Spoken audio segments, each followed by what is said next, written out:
reflexão é a partir desse livro, Renovando Atitudes, do Espírito Hammett, psicografado por Francisco do Espírito Santo Neto, e também me baseei no livro do Eclesiastes, no capítulo 3, para falar do tema.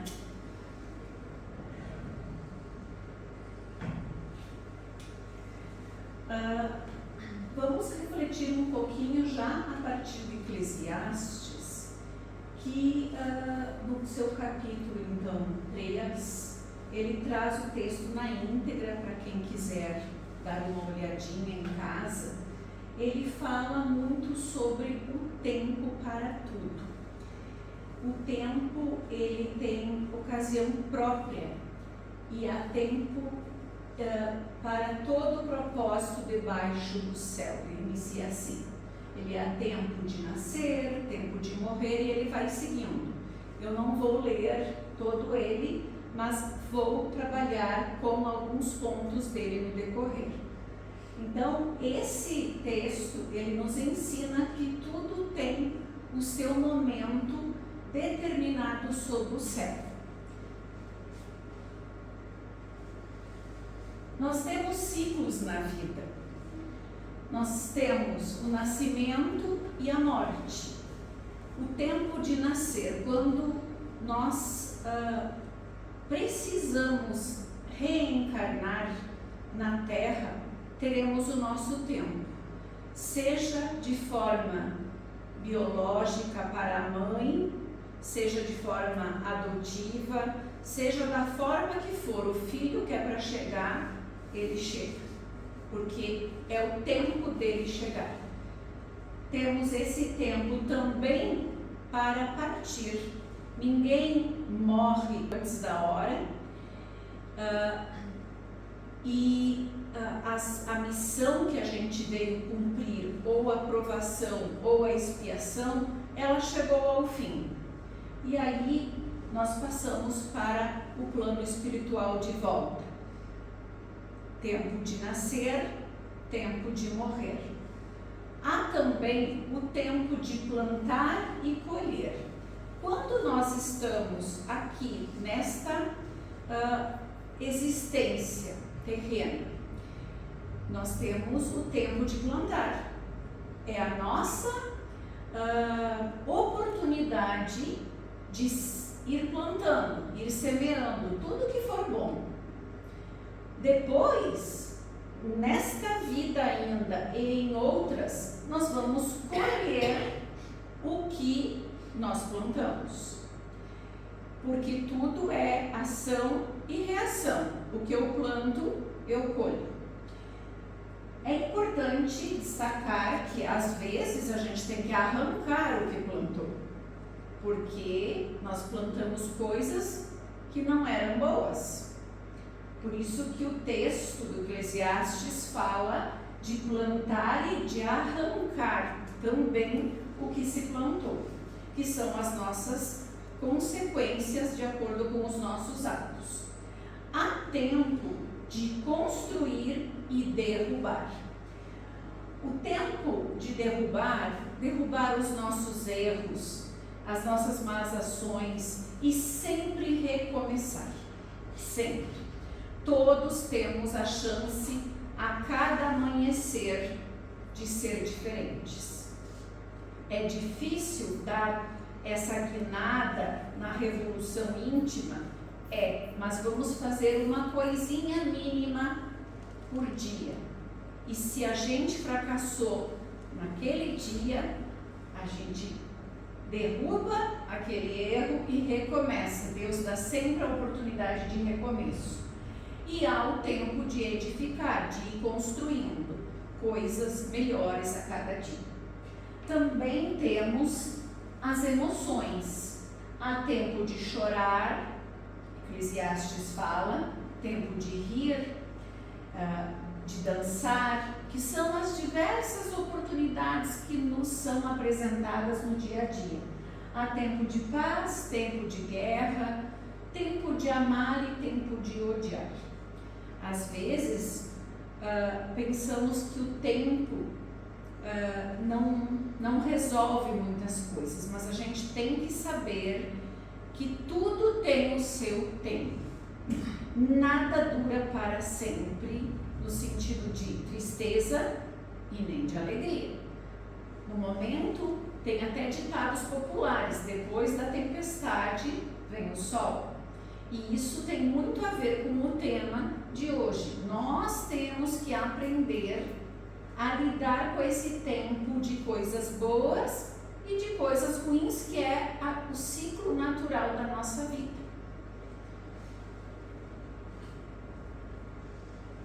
A sabedoria dos momentos. É importante que no decorrer, em cada momento que se apresenta, nós saibamos como agir.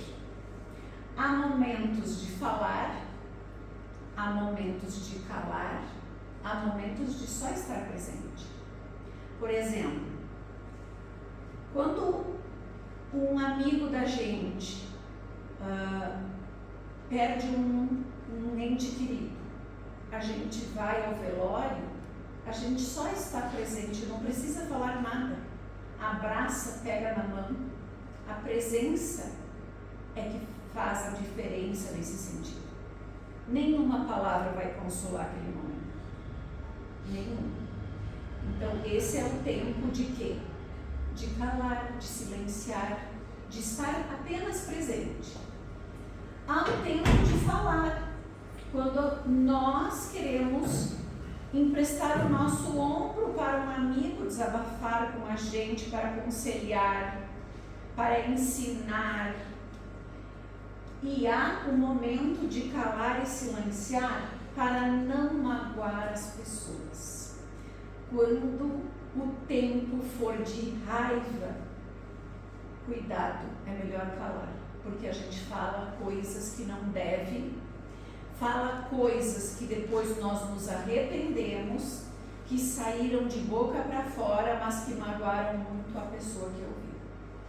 Esse é o tempo de quê? De calar. Às vezes, a gente num relacionamento também tem que cuidar quando se fala para discutir a relação. Porque se a gente falar no momento, no tempo errado, a gente corre o risco de estragar.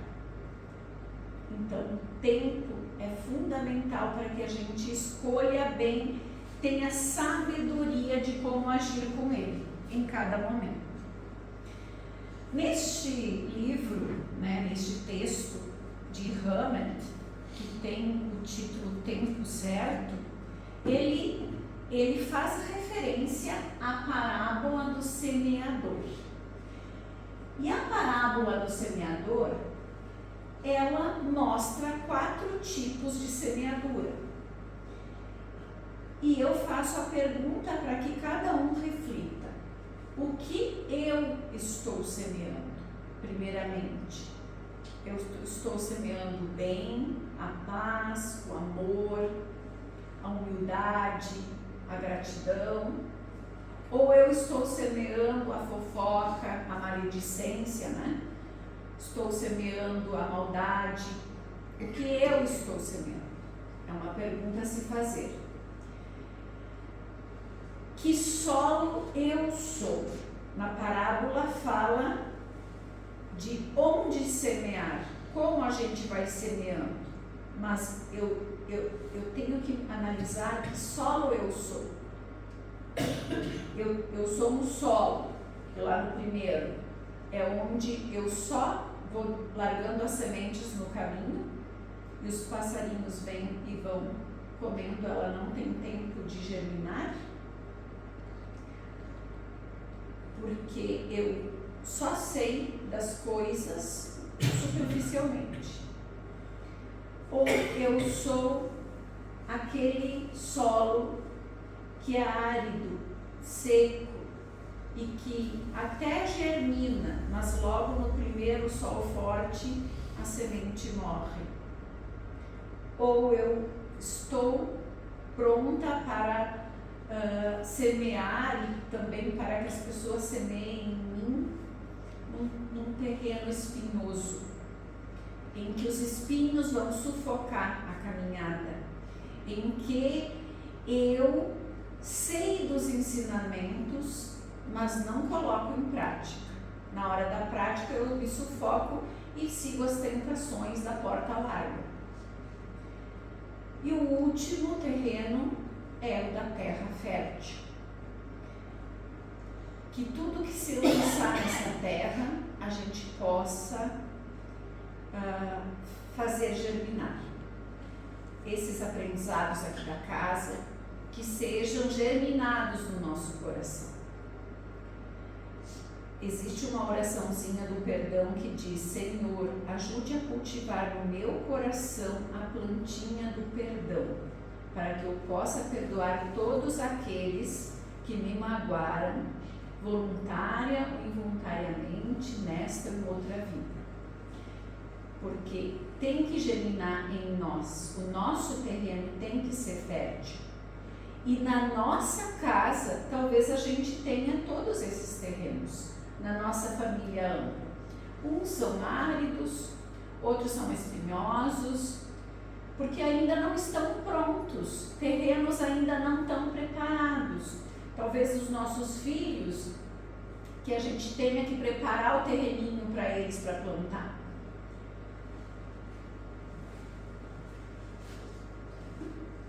A lei universal, ela diz que semear é tudo aquilo que semeamos livremente. Somos livres para semear. Eu posso pegar aqui a sementinha do bem, como a sementinha do mal. Está em mim. Eu sou livre. Deus não me proibiu de nada. Eu tenho livre arbítrio.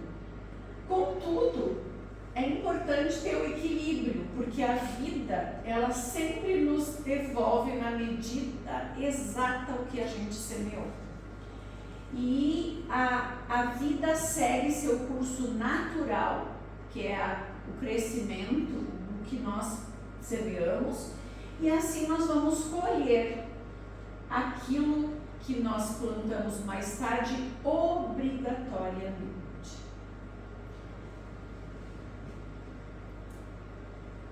A importância da paciência nesse processo, que é a questão do tempo. Nós vivemos num mundo muito ansioso. Todos quase sofrem da ansiedade. Tudo tem que ser muito rápido.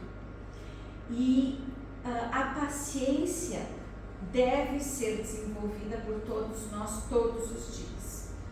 Difícil tarefa de ter a paciência, a calmaria, a serenidade, mas necessária.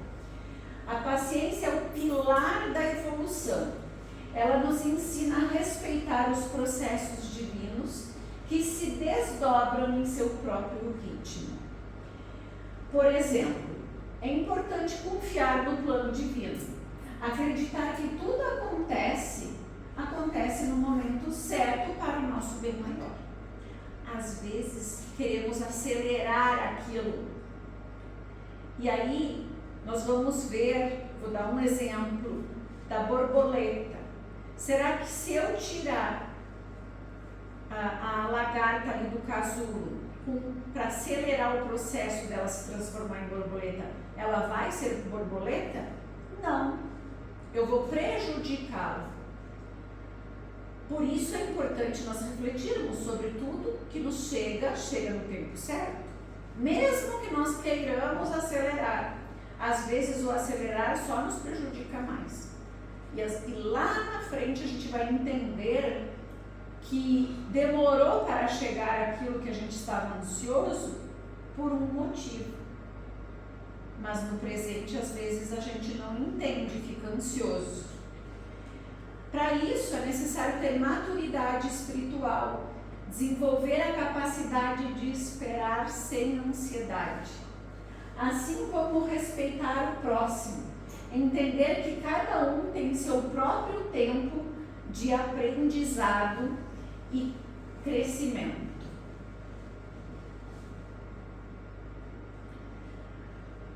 É importante também sincronizar o nosso relógio interior com o tempo divino. observar os sinais, praticar a gratidão, cultivar a serenidade. A nossa mente precisa se ajustar ao tempo de Deus e isso exige autoconhecimento e fé no fluxo da vida. Todas as orientações para a gente despertar espiritualmente conheça-te, né, a ti mesmo, que é do filósofo. Nós não nos conhecemos. É importante que nós olhemos para dentro e realmente enxerguemos a nossa essência para que a gente encontre o divino. Observar os sinais ater-se a oportunidades e desafios que surgem em nosso caminho.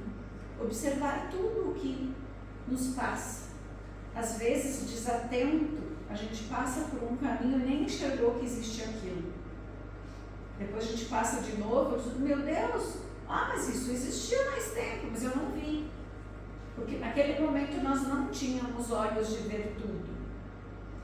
E quando a gente é atento ao caminho, nós vemos coisas, sinais de Deus e fortalecimento do divino. Praticar a gratidão. Já falamos aqui na casa, a gratidão é uma bênção, a gratidão faz a gente se modificar como ser humano, agradecer tudo, todos os dias.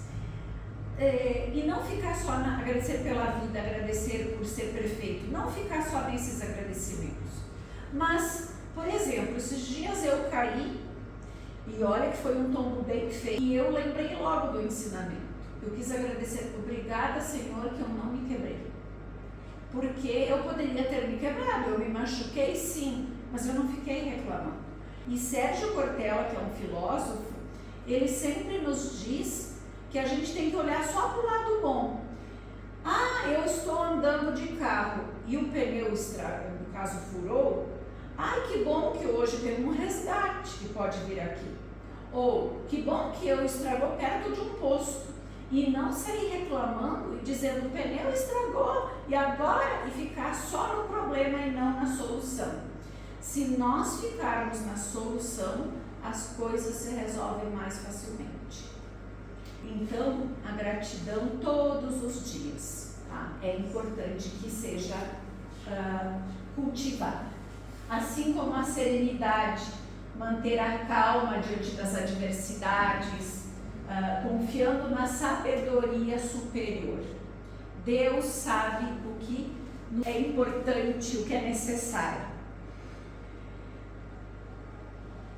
A natureza, ela nos ensina sobre o tempo com a maior profundidade. Se nós somos a natureza, pensemos como a natureza nos ensina. A natureza nos ensina que ora é o momento do escuro, que é a noite. Ora, eu não enxergo as coisas como devem ser, talvez. Ora, é dia. As estações nem se falam. As estações mostram que há tempo para plantar determinadas coisas e há tempo que eu não posso plantar aquelas coisas porque não vai adiantar, eu não vou colher. Na natureza. Assim é a vida da gente. Porque as estações mostram, nós estamos agora adentrando no inverno, saindo do outono, neste momento.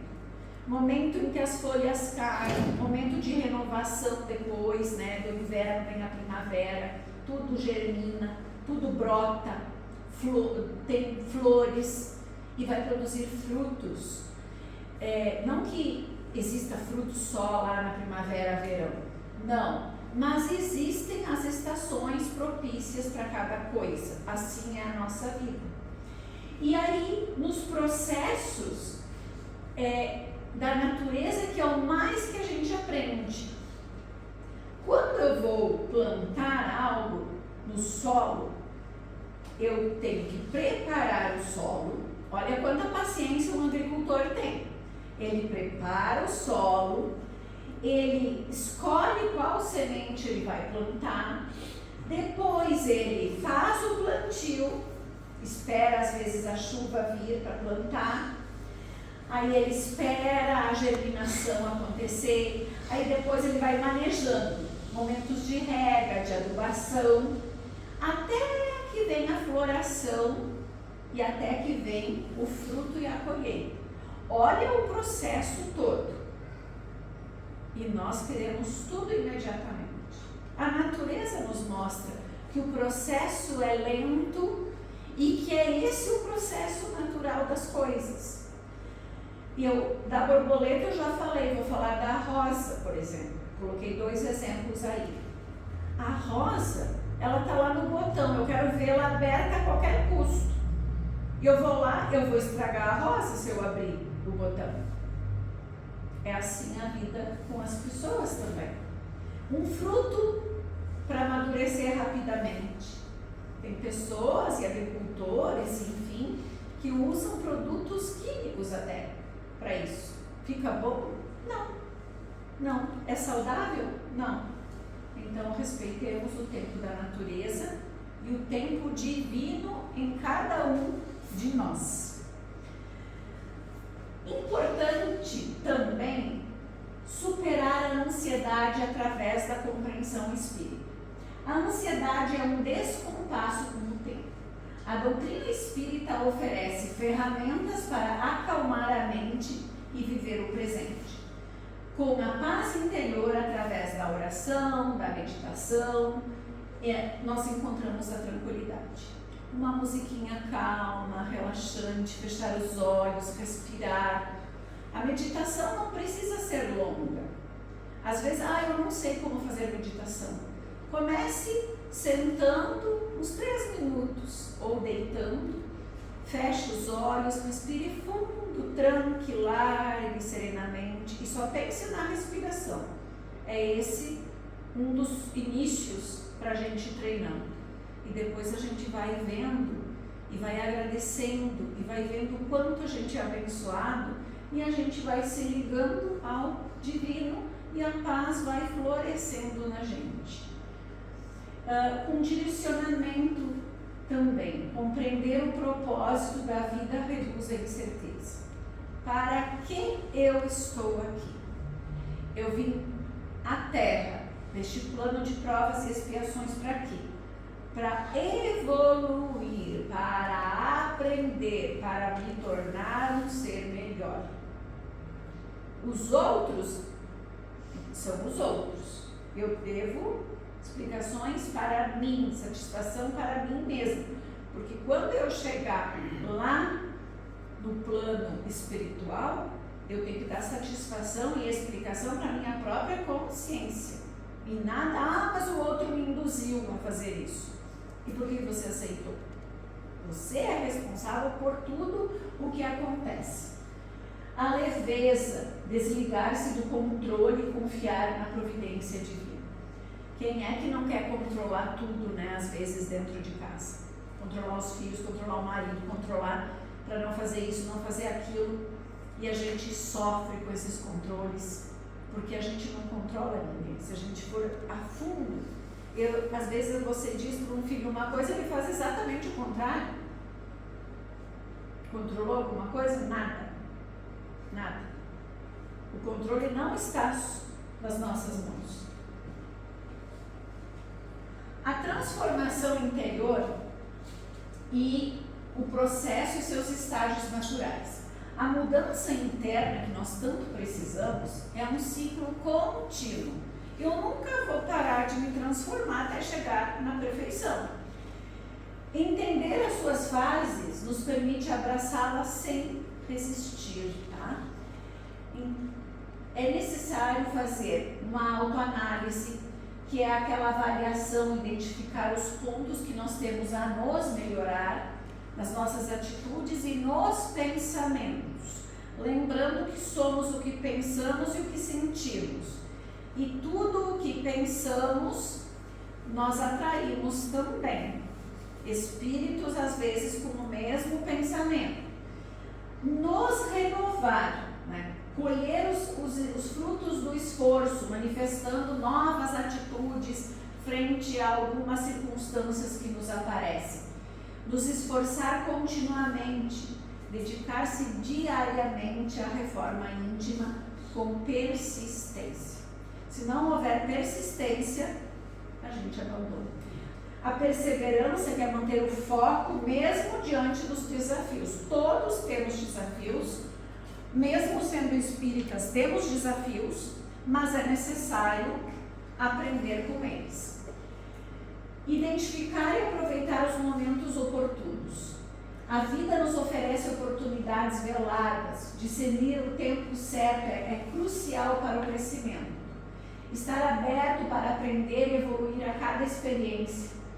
Desenvolver a sensibilidade para perceber os impulsos divinos e agir no momento certo com sabedoria e responsabilidade. Renovar as atitudes, porque o imediatismo, ele faz a gente desistir. É como aquele ser humano que vai lá, procura um tratamento alternativo para alguma doença, ele não vê resultado e já desiste. Eu nem melhorei com isso. E às vezes é mais e mais e mais vezes que a gente tem que ir praticando até perceber os resultados. Então, quebrar o imediatismo, resistindo a soluções rápidas, valorizando o processo e não o resultado. Focar a longo prazo, ter uma visão lá também no futuro, sem se prender aos resultados instantâneos. Cultivar a disciplina, manter a constância no esforço, mesmo sem gratificação imediata. É outro ponto importante. Responsabilidade pessoal. Não se preocupar com os outros, porque os outros vão pensar. Tem um livro que eu comecei com audiolivro, mas ainda quero lê-lo, é ter a coragem de não agradar os outros. Nós pensamos sempre nos outros. Isso não é egoísmo, é pensar na autoanálise, de fazer o certo, sem se incomodar se o outro não vai gostar da minha atitude, desde que ela seja certa.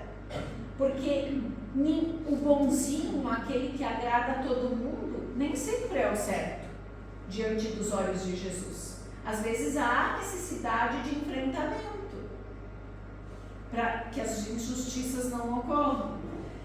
Prestar contas da vida apenas para si, pelos seus atos, pela consciência tranquila, e assim a gente vai encontrando a felicidade.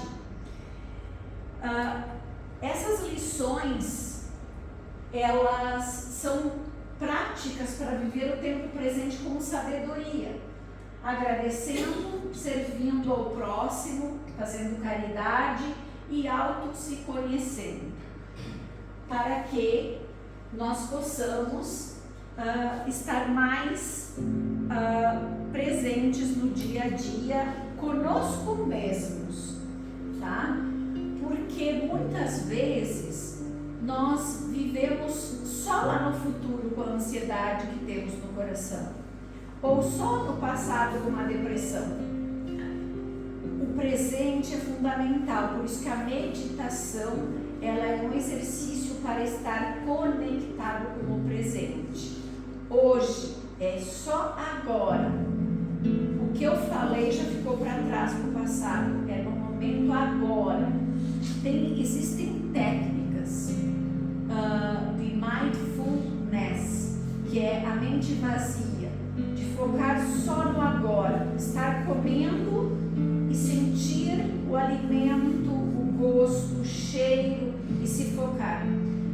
Há muito tempo eu tirei a televisão da cozinha, porque eu assistia o jornal do almoço, as notícias na cozinha. No almoço, estar com a família e fazendo a alimentação. Estar no presente. A gente não consegue todo o tempo. Às vezes a gente dirige, inclusive, e nem vê passar, porque tem a cabeça em outro lugar. Mas a todo momento que a gente cai na real, no presente, procure ficar mais e mais nesse presente, que tudo na gente se acalma. Essa é a mensagem que eu trouxe para a noite de hoje. Espero que nós consigamos valorizar esse tempo, que é único, que é precioso, é aquilo que Deus nos ofereceu nesta vida para evoluirmos ainda mais. Que assim seja e obrigada.